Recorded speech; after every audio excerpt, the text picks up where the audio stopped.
मैंने खुद ने भी उनको बोला था कि पाकिस्तान का शहर है ना, 8-10 मोबाइलें नहीं जा सकती, नहीं बचा सकते हम। बोलते नहीं सर हम नहीं जा सकते, वो नो गो एरिया, जब तक सूरज नहीं आएगा हम कुछ नहीं कर सकते। अगर कोई ऐसी जगह है हमारे मुल्क में जो हमारे लिए सेफ नहीं है तो प्लीज़ उसे बंद कर दो।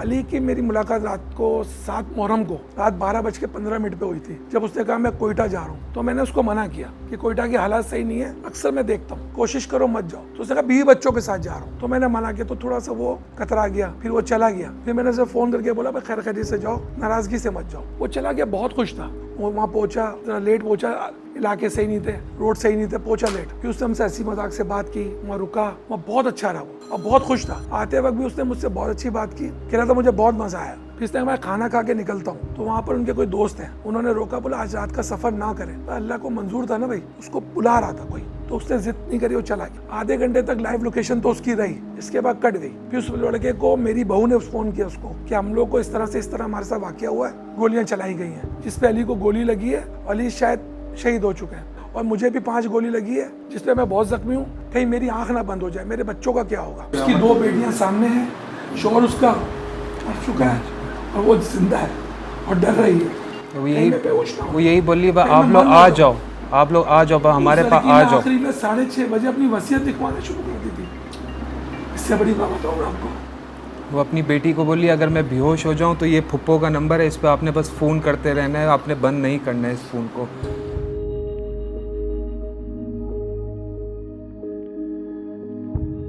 तो उसने जाके एफसी के लोगों को, तमाम लोगों को, और खुद भी भागा है। फिर उसने बहुत कोशिश की। तो ये लोग मुझे खाली बताते रहे कि हम लोग ये कर रहे हैं, हम लोग वो कर रहे हैं, बताते रहे, मैं सुनता रहा। मैंने बड़ी बातें करी, यहाँ तक कि मुझे एफसी से भी फोन आया। उन्होंने कहा हमने ट्रेस कर रहे हैं, बच्ची को बोलो सोए नहीं, ये नहीं करे। मगर वो बच्ची मेरी बेटी को मुस्तकिल कॉल कर रही थी, जो यहाँ से निकल रहे थे कोयटा के लिए। तो वो चाह रहे थे कि हम पहुंच जाए, क्योंकि वो बहू ये कह चुकी थी कि मुझे 5 घंटे हो गए, मुझे कोई नहीं बचाएगा, आप आ जाओ। मुझे कोई नहीं दिख रहा दूर दूर तक। जब 5 घंटे गुजरे थे, जब तक फिर 6ठे घंटे पे वो निकलने के लिए तैयार हो गए। फ्लाइट मिलती है, उसकी तारीख का मसला होता है। तो फिर इसके बाद वो पता चला कि जी हमें जगह मिल गई है, हमें गाड़ी मिल गई है। जब इन्होंने मुझे बोला गाड़ी मिल गई है, लोग नहीं है, तो मैं थोड़ा खुटका। जब गाड़ी में से बैठ के मेरी बहू फोन कर रही है तो लोग किधर है, तो उन्होंने कहा मैं आपको 9 बजे बताऊंगा। फिर 9 बजे के बजाय उन्होंने 15 मिनट फोन कर दिया कि हमें 3 लोग हमने बाजियाब करा लिया, एक बॉडी पड़ी हुई है, बस ये बताया गया। वो रात को 1 बजे से लेकर सुबह 5:30 बजे तक वो लोग अकेले थे। कोई 2 घंटे में किसी ने कोई रेस्क्यू नहीं करा है, जो बात चल रही है इस वक्त।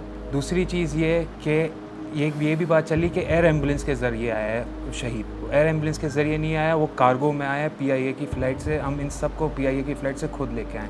ये 2 चीज़ें मिसकंसेप्शन सब जगह से हटा दीजिए कि 2 घंटे में पुलिस पहुंची, कोई नहीं पहुंचा था 2 घंटे में। सुबह के टाइम पे 6 बजे के टाइम पे ये सब पहुँचे, दाखिले का मना कर दिया, जा नहीं सकते जब तक सुबह नहीं। पुलिस ने, FC ने, हर किसी ने, कंट्रोल रूम में मैं रात भर से लगा हुआ था। वो बोलते हैं कि हम नहीं जा सकते। जो बंदा जिसके घर से मेरा बेटा आ रहा था वो उनके साथ मौजूद था। वो लोग भी यही कह रहे थे और मैंने खुद ने भी उनको बोला था कि पाकिस्तान का शहर है ना, 8-10 मोबाइलें नहीं जा सकती, नहीं बचा सकते हम। बोलते नहीं सर हम नहीं जा सकते, वो नो गो एरिया, जब तक सूरज नहीं आएगा हम कुछ नहीं कर सकते। सानिया तो बहुत बड़ा है जिसका कोई इजाला नहीं है, ये सिर्फ हमदर्दी कर सकते हैं, मुझे कोई दे नहीं सकता। तो मैं इसके लिए सिर्फ इतना कहूँगा कि जो कुछ भी हुआ है ये मेरे साथ बहुत गलत हुआ है, मेरे बच्चे के साथ गलत हुआ है, आइंदा किसी के साथ नहीं होना चाहिए। अगर कोई ऐसी जगह है हमारे मुल्क में जो हमारे लिए सेफ नहीं है तो प्लीज़ उसे बंद कर दो। बंद नहीं कर सकते तो वहाँ कोई बोर्ड लगा दो, कुछ भी करो। किसी और की औलाद नहीं जानी चाहिए। मैं बार बार कहूँगा सब बच्चे मेरे हैं, सब मेरे बच्चे हैं, जो भी हो।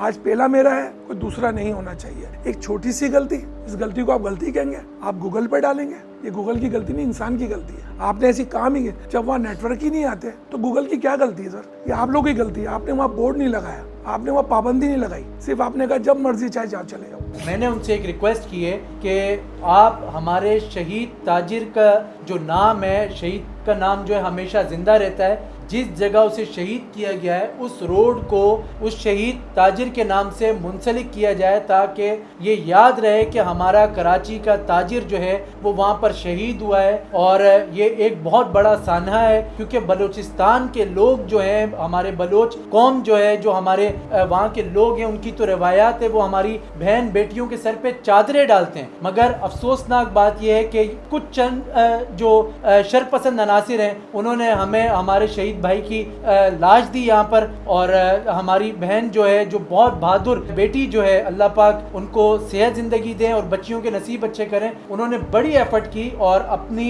ये समझ लें कि बच्चियों के लिए उन्होंने पूरी 5 गोलियों के साथ जो है एफर्ट की, जागती रही, और अल्लाह पाक उन्हें सेहत जिंदगी दें। इसके अलावा क्या कह सकता हूँ? सिर्फ मैं इंसाफ मांग सकता हूँ उनकी हुकूमत से कि प्लीज़ मुझे इंसाफ दिलाओ, इस चीज़ को ख़त्म करें। आज मेरे साथ हुआ है, कल किसी के साथ नहीं होना चाहिए। बस मैं हुकूमत वक्त से भी, सिंध हुकूमत से, खास तौर पे मैं बिलावल साहब से भी दरख्वास्त करूंगा कि आपका नुमाइंदा अभी तक यहाँ नहीं पहुँचा। आज सोई में 3 दिन हो गए कि किसी ने हमसे राब्ता नहीं किया। हम लोग ताजिर बरादरी हैं, हम कुर्बानियाँ देते हैं, हम टैक्स देते हैं, इस मुल्क की मईशत में हम अहम किरदार अदा करते हैं।